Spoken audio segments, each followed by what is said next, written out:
Taibhsear podcast. This is episode 29. May the life force be with you.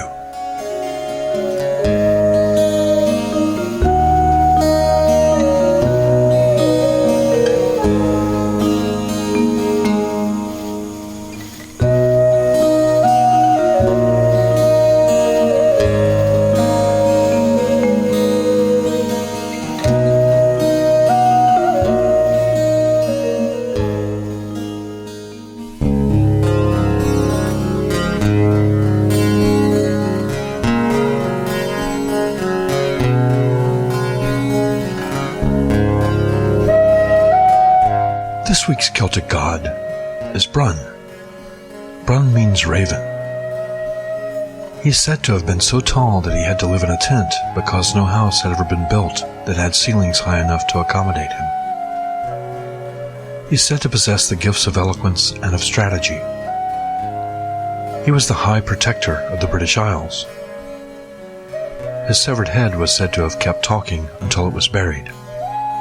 Although one legend has it that his head was returned to Wales and buried, another legend has it that it was buried near the Tower of London, and the famous ravens at the tower now watch over him and the British Isles. Alders and elders are trees that are associated with Brun, and ravens are his sacred birds. Invoke Brun when you need fierce strength and determination in the face of a challenge. If Brun enters your life, expect to fight for a just cause.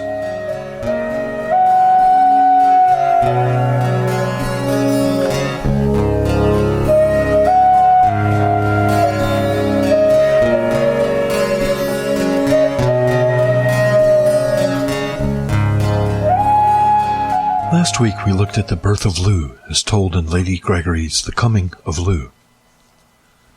This week we will discuss how Lugh defeated the powers of darkness and chaos, personified in the Fomorians. When we left off last week, Lugh had met with his trusted advisors to plan how best to overthrow the Fomorians and end their oppression. This meeting was held at a place that came to be known as the Whisper of the Good Men. The men attending the meeting represented all professions and all stations in life, and together they formulated a plan for conquering the Fomorians and agreed to meet again on that spot in 3 years. The story then fast-forwards to a great assembly of the children of Danu, being held on the hill of Ishnuk, on the west side of Chawar. The hill of Ishnuk is a real place. It had been used in times past as a gathering place for the Beltane rites. The Belfire was built atop the hill, so it's possible that the story here is speaking of Beltane, or as it is known in Ireland, Belchenia. The hill of Ishnuk was believed at this time to be the center of Ireland, so any fire lit there would symbolically shine throughout the entire land. The hill is also topped with the Cat Stone, so called because it is said to resemble a cat. In ancient times, it was called the Alnimmeran, meaning the Stone of Divisions, of Ireland, because the corners of all 5 provinces of Ireland met at that one stone. If we view this story as a metaphor for the way of the Taibhsear, or the journey of a shaman, we have Nua's assembly of the children of Danu happening on Beltane. This is one of the 2 times of the year when the veil is the thinnest, the other being Samhain. If we view the Fomorians as the powers of chaos from the other world, then it would only make sense to do battle with them when the veil is the thinnest. The gathering place at the Catstone, or Alnimmeran, is the place where all the provinces of Ireland meet. When standing at the Catstone, you are standing in all the kingdoms of Ireland at once. For one seeking the way of the Taibhsear, the lesson here is that everything has a proper time and a proper place. By holding the gathering at the hill of Ishnuk, the children of Danu were gathered at a place of no place, and a time of no time. They were at one with the magical in-between places in the world that are neither one thing nor another. Such places unmake the world in preparation for making something different. By being in a place of no place, in a time of no time, you're at all places at once, and all times at once. Making and unmaking in this manner is a skill of the Taibhsear. As the people of Chowar were gathered at the Catstone, they see an armed troop coming from the east, led by Lu. Lu's face was so bright that they were not able to look at him. Lu, as a sun god, rising in the east on Beltane, is a symbolic way of saying that a new era is dawning for the people of Chowar. Lu is accompanied by his foster brothers, the sons of Manannan. Manannan MacLear is the Irish god of the sea. The riders that accompany Lu are from the land of promise, or Tir na no, the land of the Sidhe, or the fairy people. This means that those who accompany Lu are themselves walkers in the way of the Taibhsear, or vision seekers and shamans. Lu rides upon Manannan's horse, Anavar, the one of the flowing mane. This is a horse who can be seen riding on the waves as well as on the dry land. Anavar, in addition to being Manannan's horse, was also the guardian of the city of Phalias. You may remember from episode 27 of the podcast that the gift of the city of Phalias was the Stone of Fall, which determined the rightful ruler of Ireland. It did so by crying out when the rightful king sat upon it. So Lu's steed in this story is the guardian of the city where the stone of kingship came from. Anavar guarded this stone until it was taken from the city of Phalias and brought to Chowar. It's interesting to note that in our modern English, the word nightmare comes from the word night combined with the word mare. In modern times, the word mare refers to a female horse. In ancient times, the word mare also referred to a female demon disguised as a horse. Such a demon was said to sit on the chests of sleeping warriors, stealing their breath, or perhaps their souls, while they slept. Nightmares were said to have been caused by these soul-stealing demons. Could it be that Anavar, the horse upon which Lu rides, is such a nightmare, especially for the Fomorians? The name Anavar means imagination. This imaginary horse can run on both land and sea, making it virtually invincible. For one who seeks the way of the Taibhsear, is there anything more important than imagination? In order to do a thing, one must first be able to imagine that such a thing is possible. Imagination is therefore possibility. Lu is riding the steed of imagination into battle, believing that it is possible to win against impossible odds, just as Taibhsears are often willing to attempt the impossible through the aid of their imagination. The story goes into some detail about Lu's armor and the fact that it was borrowed from Manannan. As long as he wore it, he was invincible. At his side was Manannan's sword, Fragarach, the answerer. This sword was ever ready to give answer to any attack, and none survived a blow from it. In our metaphor for the journey of the Taibhsear, the sword Fragarach is the symbol of the knowledge and wisdom gained on the way. A Taibhsear should have a ready answer for any situation he or she may encounter. If such an answer is not readily available, then it should be sought. A goal of the Taibhsear is to always seek the truth, aided by the divine wisdom of the Imbus, possibly through divination. Truth is an apt metaphor for the sword, Fragarach. None could prevail against Lu's sword. Any attack against the one who carried it was doomed to fail. Likewise, when armed with the pure truth, nothing can prevail against you. As Lu and his troops arrive at the hill, they are greeted by Nwyfre and the rest of the children of Danu.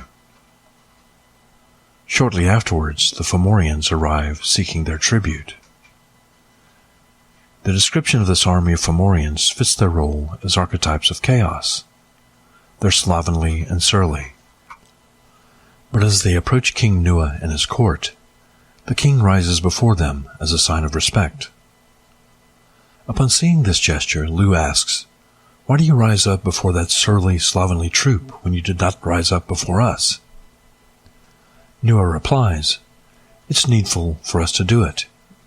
For if it was but a child of us sitting before them, they would not think that too small a cause for killing us." Lugh and Nwyfre debate whether or not to attack the Fomorians for a while. Then Lugh attacks and defeats 8 knights of them, leaving the rest alive to go tell their countrymen what happened. They go back to Baelor's court and tell him what has happened, and Baelor asks, "Do you know who this young man is?"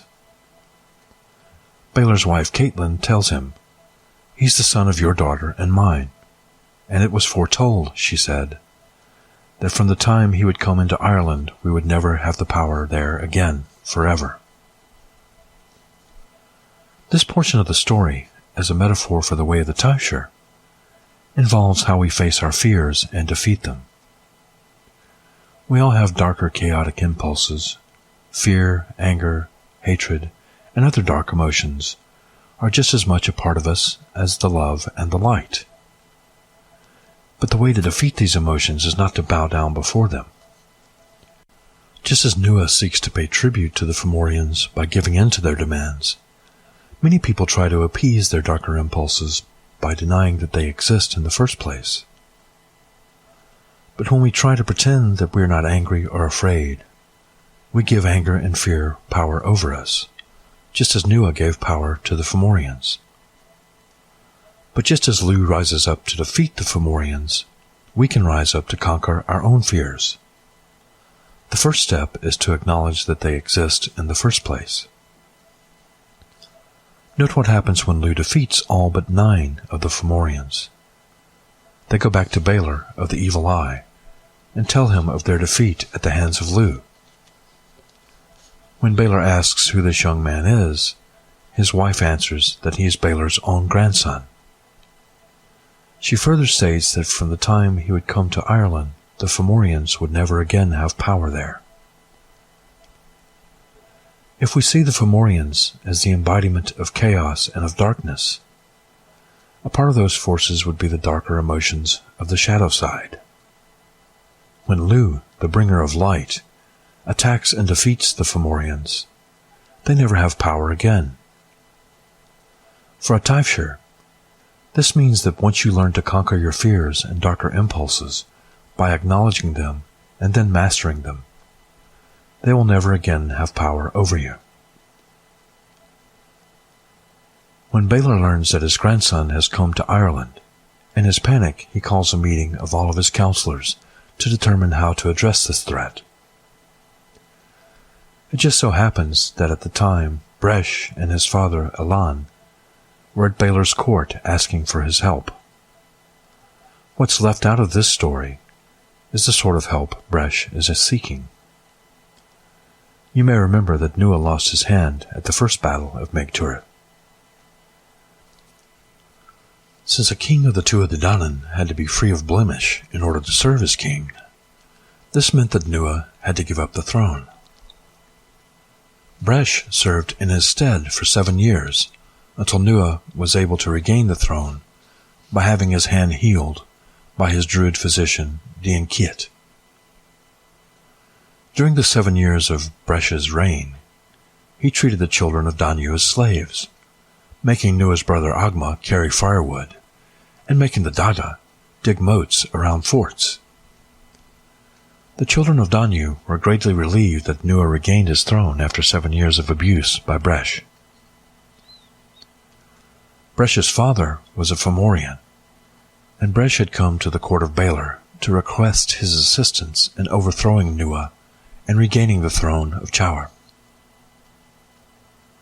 Bresh must have thought the timing was perfect, as Lugh's defeat of the Fomorians gave him a perfect excuse to attack and regain the throne for his own.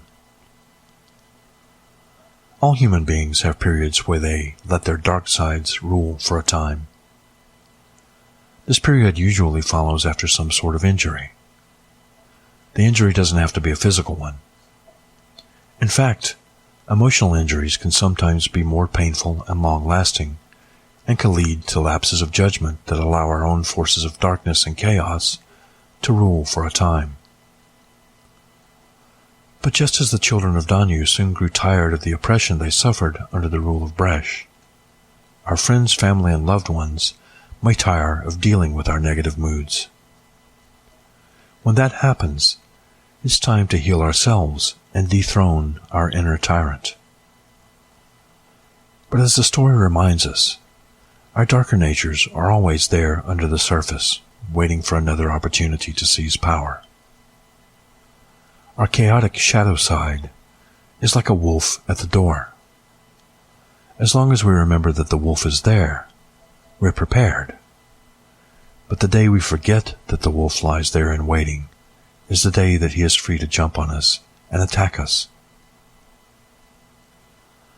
As we leave the story for now, Bresh has set sail for Chowar after joining forces with Baelor, with the intent of eliminating Lu and dethroning Nua once and for all. On next week's podcast, we'll see what happens when Bresh and Lu meet face to face.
life force be with you.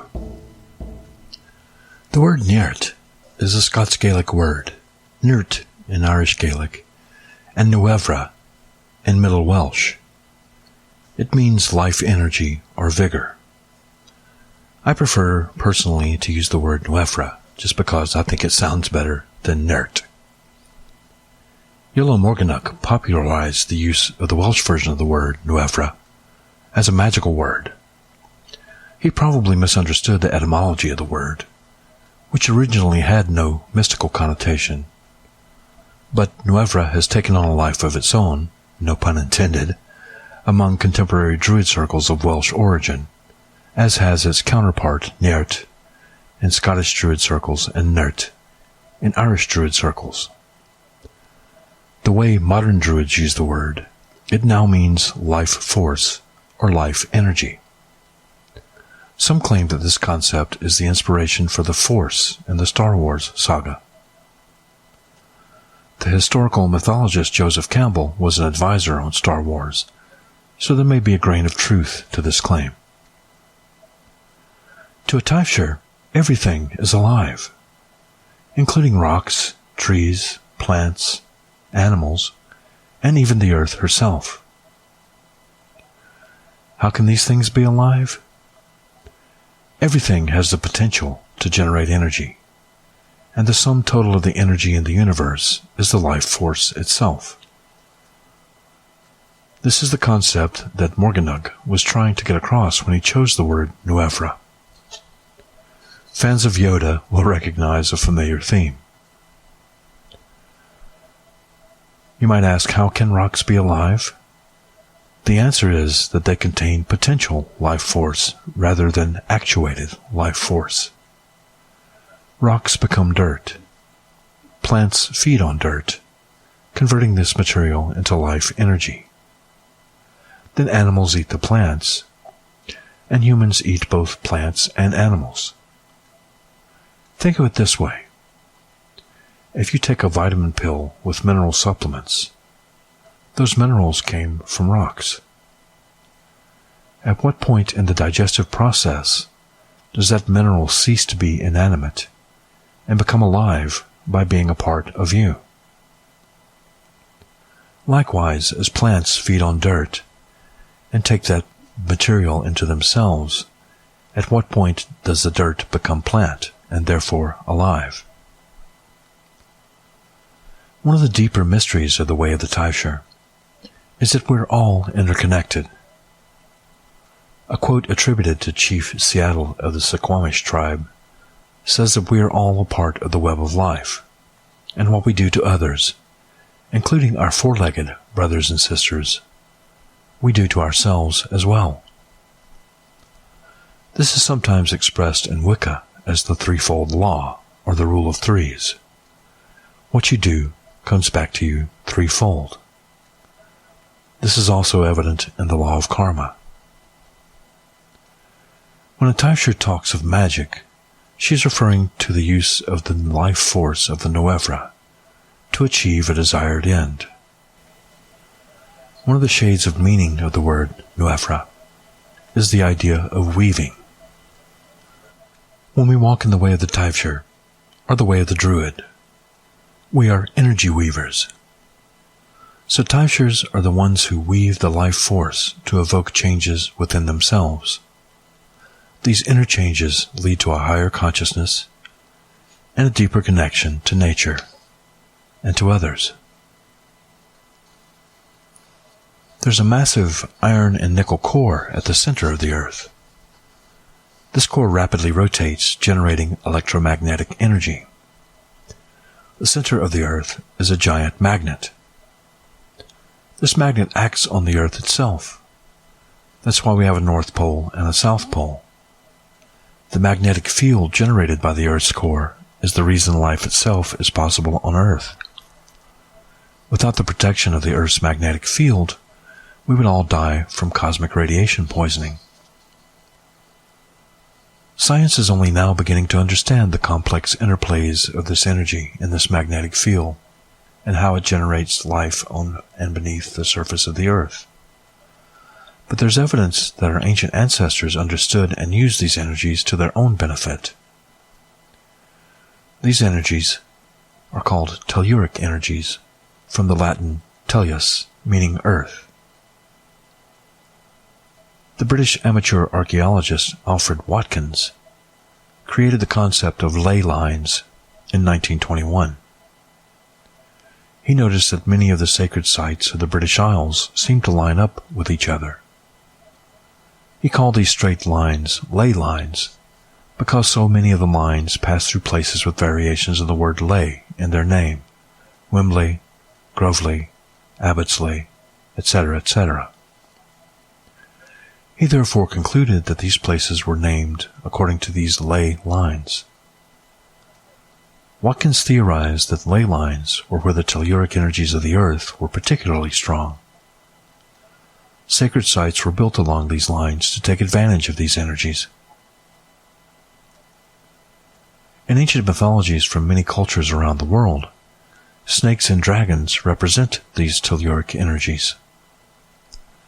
The Celtic horned god Cernunnos is sometimes depicted holding snakes, and he is also sometimes depicted with snakes in place of legs. Since snakes are equated with the telluric energies of the earth, Cernunnos may be seen as creating and manipulating these telluric energies. Many other gods and goddesses have also been depicted holding snakes.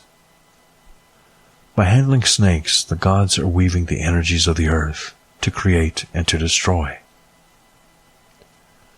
Likewise, a goal of the way of the Taibhsear is to weave these energies together to manifest change in our own lives and in the lives of others. Ultimately, these telluric energies are the source of all life on earth. They are the Nwyfre, the life force. As you spend time outdoors this week, see if you can detect any differences in the energies you sense from different locations. Do some places just feel more right to you than others? How does the energy of each place manifest itself within you? How can you sense it in your body, in your mind, and in your spirit? In whatever way you sense it, may the life force be with you.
The Awen of Fire meditation is used to seek the Awen in matters associated with universal or absolute truth and ultimate meaning.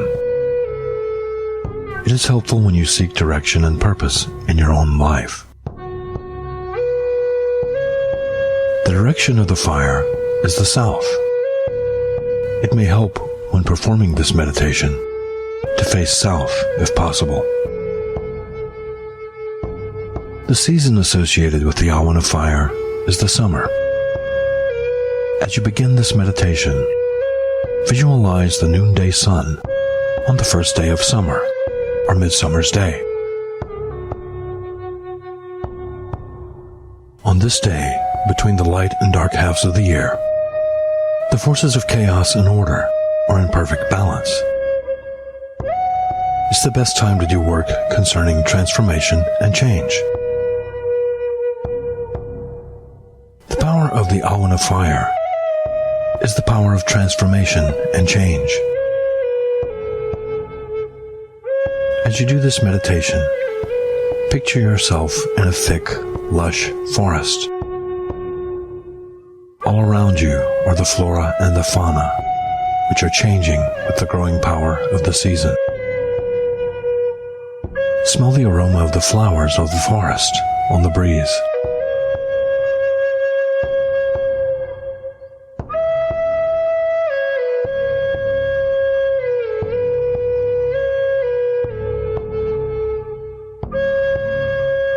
Feel the warmth of the sun on your face and the cool textures of the earth beneath your feet. Hear the wind in the trees and the songs of the birds who dwell in the forest as you sink more deeply into the meditation.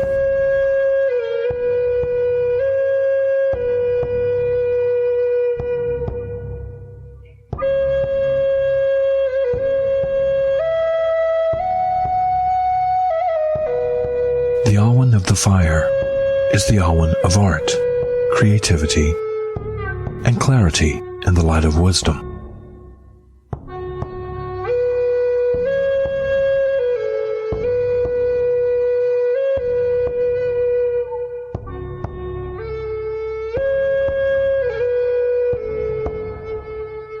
What action do you need to take in your own life to bring about clarity, creativity, and transformation?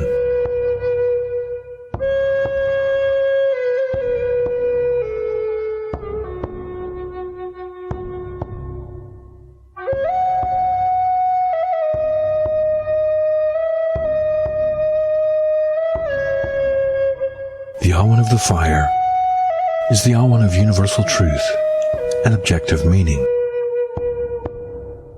As you allow the inspiration of the Awen of Fire into your consciousness, ponder what absolute truths might give clarity to your journey. Perhaps you don't believe in absolute truth. If that's the case, ask yourself this: is it absolutely true that there are no absolute truths?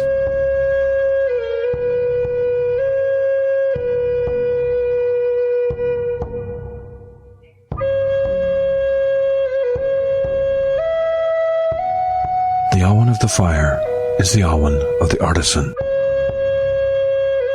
Allow the inspiration of the awen of fire to burn within your conscience, transforming your mind with its wisdom. Like the fires of the blacksmith's forge, allow this transformative power of the awen of fire to burn away any impurities from your own consciousness, so that you may achieve clarity and truth in your endeavors.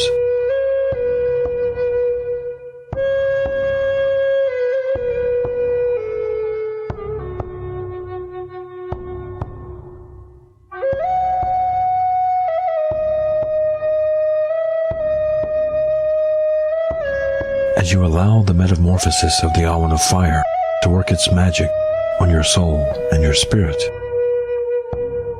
ask yourself these questions and allow the awen to answer. What transformation do you seek in your own life?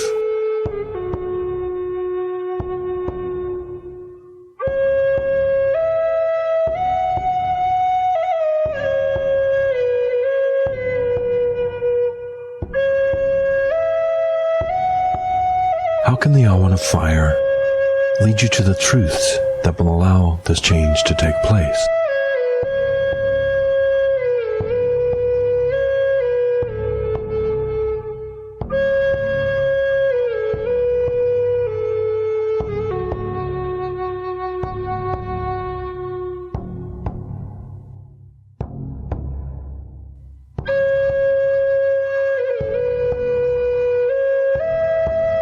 What can you do to forge new instruments and tools in your own walk that will create truth and wisdom on your path?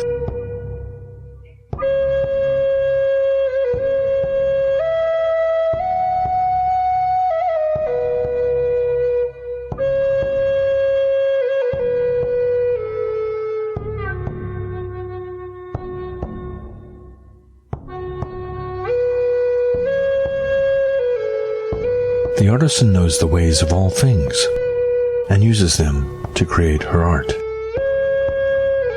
How can the awen of fire lead you to the ultimate meanings behind the artistry of your own sacred path? What universal truths might you find along the way?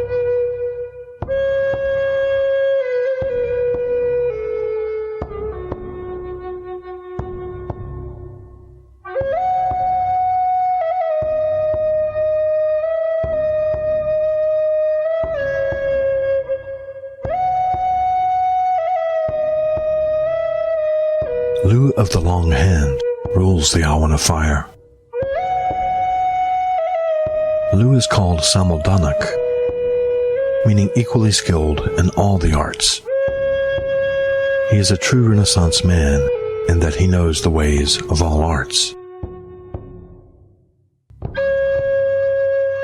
According to the lore, when Lu was a young man seeking his fortune in the world, he called upon the court of King Nwyfre, seeking employment. The gatekeeper asked Lu what skills he possessed that might serve the king.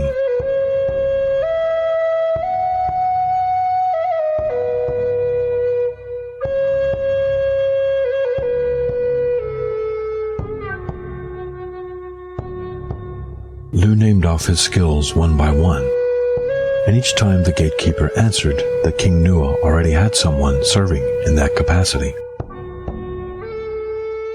Finally, Lu asked the gatekeeper if the Tuatha had anyone who could serve all of those skills at the same time. The gatekeeper was forced to admit that they did not, and Lu was granted admission to the court of Nwyfre.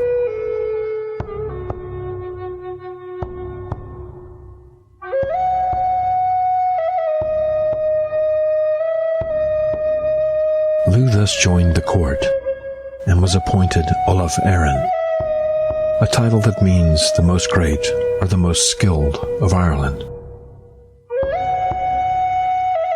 What skills do you possess that might grant you admission into the court of the children of Danu?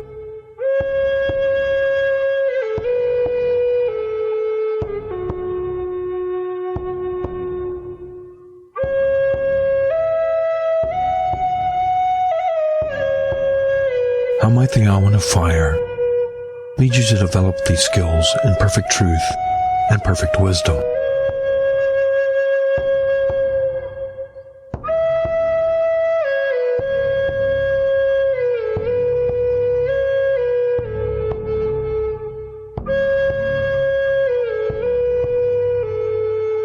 How will you use your skills and talents to transform yourself?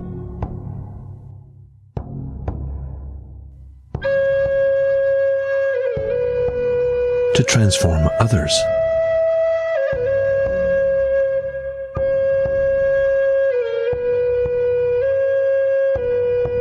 To transform the world?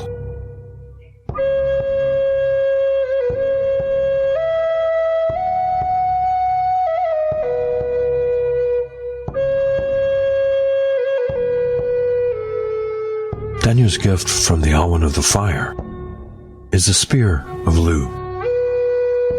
No battle was ever sustained against it, or against any man or any woman who held it. What is your Spear of Lu? What invincible metamorphosis can the Awen of Fire bring to you?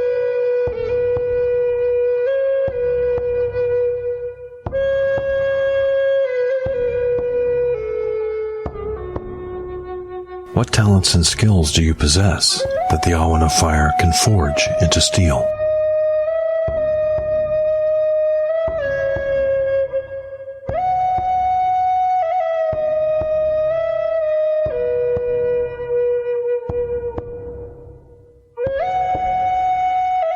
How might Lu's Spear of Skill and Truth aid you in your quest for the ultimate truth and meaning in your life?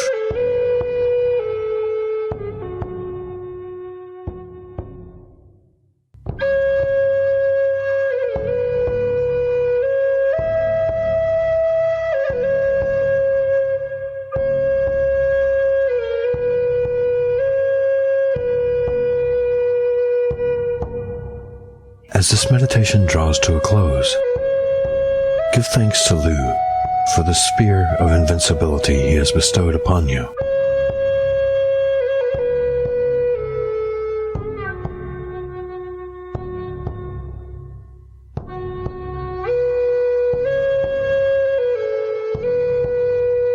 When you are at peace, end this meditation and know that you have forged a spear today in the fires of the Awen that will help your talents, skills, and gifts to serve you in absolute truth and ultimate creativity.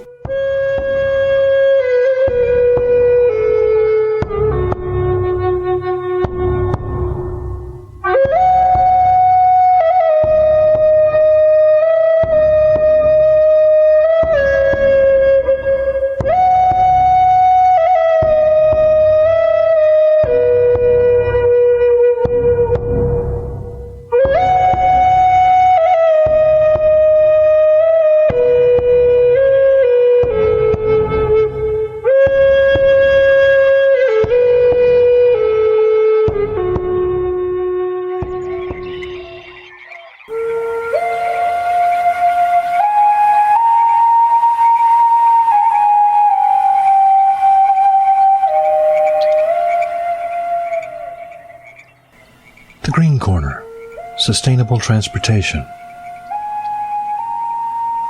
The 2006 documentary Who Killed the Electric Car may have led you to believe that totally electric cars can no longer exist. Contrary to popular opinion, though, electric vehicles, or EVs, are alive and well. So is an EV right for you? There are three basic categories for electric cars. Production electric cars, which are factory-made and ready to drive. Conversion and kit electric cars for the do-it-yourselfer. And neighborhood electric cars, good only for short trips around the neighborhood. In order to determine which type is right for you, consider how you plan to use it, whether or not you're willing and able to sacrifice some sweat equity to save money by building it yourself, and whether some other alternative fuel vehicle might be a better choice for you. Electric vehicles are recharged by plugging into your home power supply. Therefore, while electric cars have no tailpipes, and consequently no vehicle emissions, they may still contribute to pollution if you buy electricity from a power plant that burns a lot of coal or other fossil fuels. If carbon sequestration eventually becomes a reality, then this will be less of a factor. And of course, if and when more solar power and wind power generators come online, the grid will get cleaner.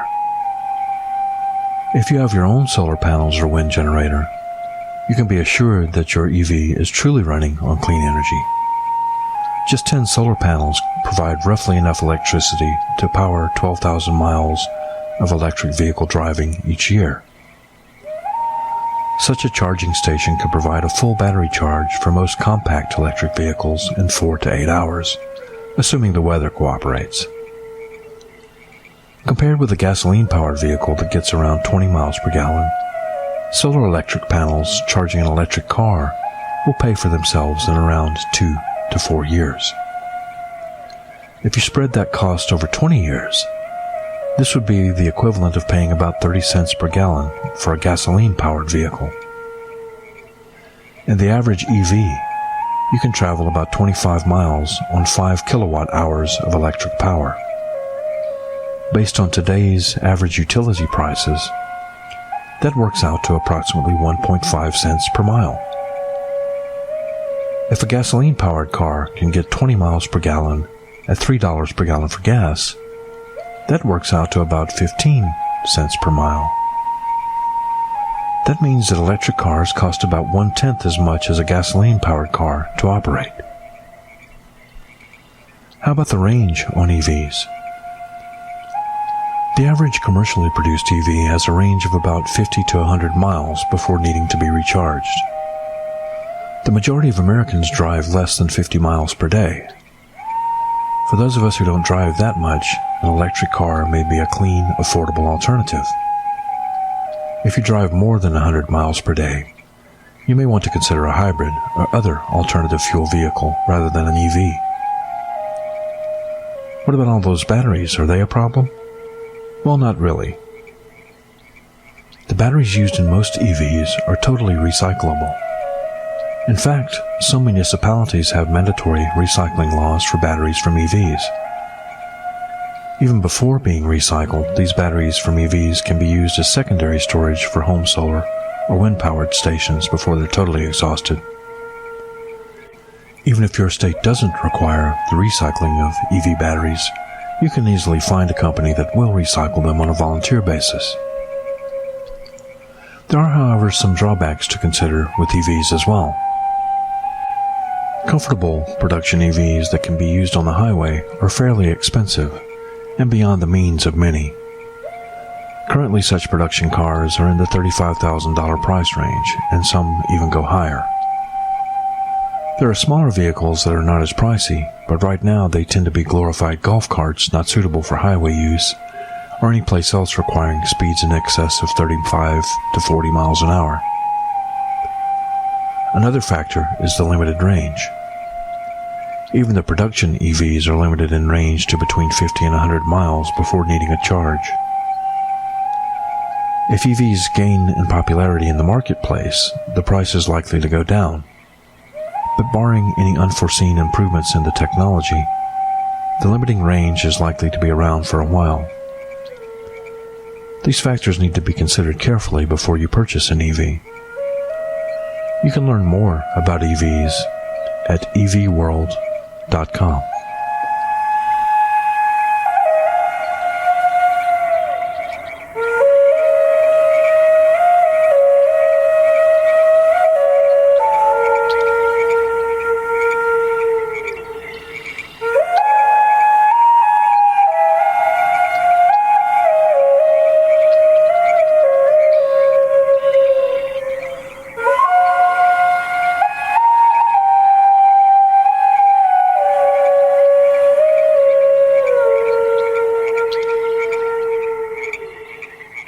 In the way of the Taibhsear, we use the Celtic tree alphabet known as the Ogham.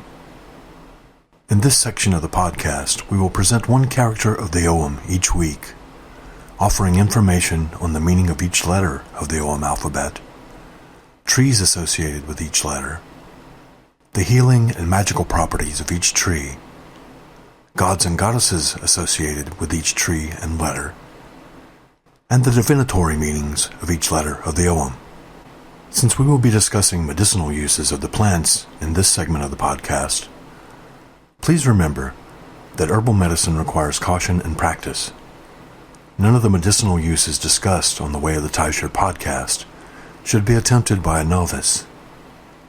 Some parts of the plants of the OM are poisonous, and people with allergies should also be aware of the potential allergic reactions to plants. If you are interested in herbal medicine, find a skilled practitioner and take lessons. Do not attempt to use medicinal plants without the supervision of an expert.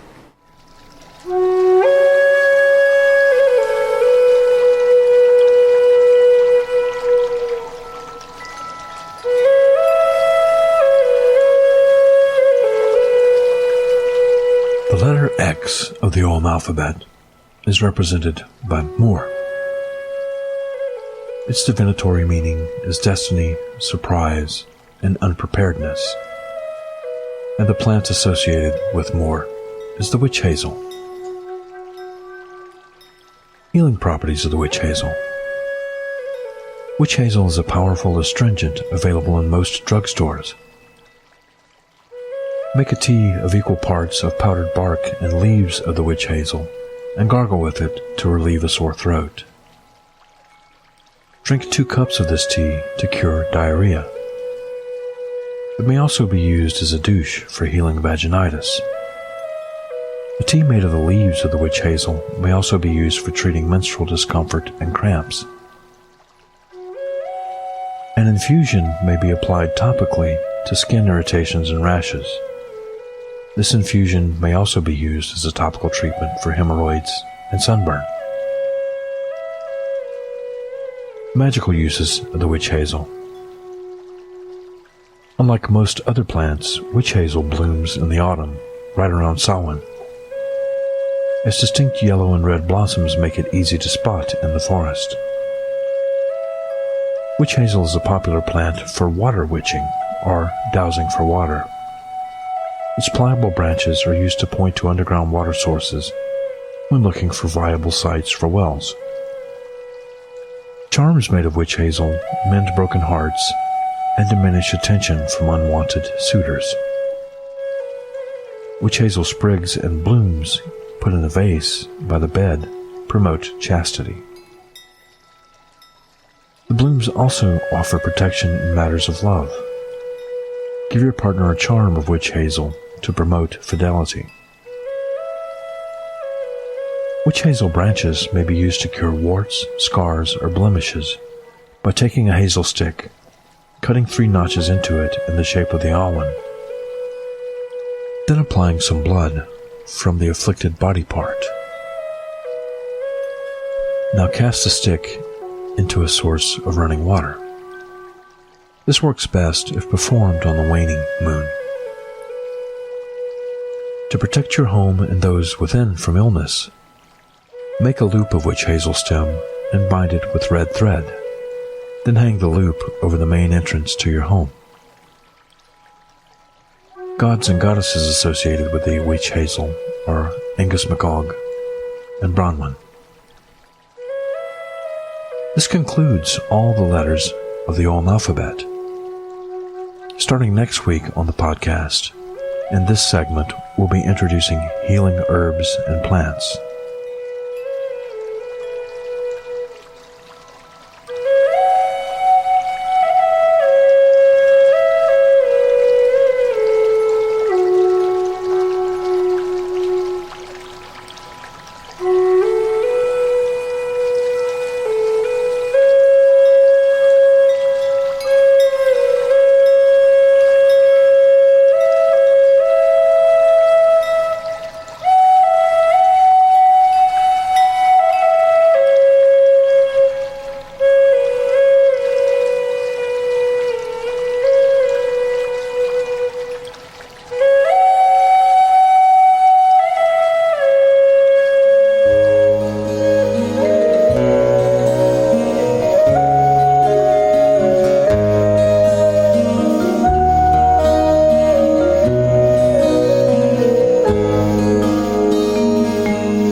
been listening to the Way of the Taibhsear podcast on International Pagan Radio, where it's all pagan all the time.